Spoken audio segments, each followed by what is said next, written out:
So I think one thing I'd really love this book to do is just change some perceptions, because there are so many things that we see in the media, you know, portrayals all through the years, from Ebenezer Scrooge to The Wolf of Wall Street. There's all these characterizations of being the business baddie is what makes you succeed. And actually, as we go through society, there's so many people acting with kindness, but it's so quiet and almost unremarkable and doesn't really get the headlines.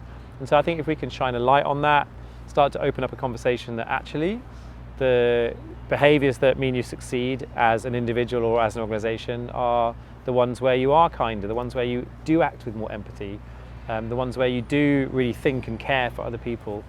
It's often seen as slightly unsexy or slightly fluffy, but actually that's the hard stuff. It's the stuff that's skillful, it's the stuff that's really driving performance and ultimately making workplaces better. So if we can start a conversation about that, start people really thinking about this idea of kindness at work being the choice and being the one that is the most preferable choice that we can make, then I think the book is starting to start the right conversations and do its job.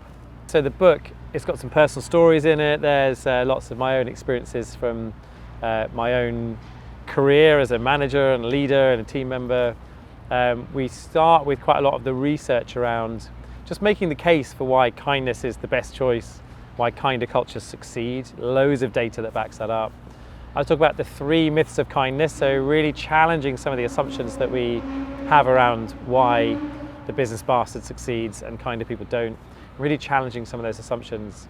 And then the second half of the book is the practical stuff. So there's 8 principles of kindfulness at work, each designed to just make you think. There's loads of practical exercises within that. And kindness is ultimately a practice, right? So the more you practice it, the more empathetic you get, the kinder you get.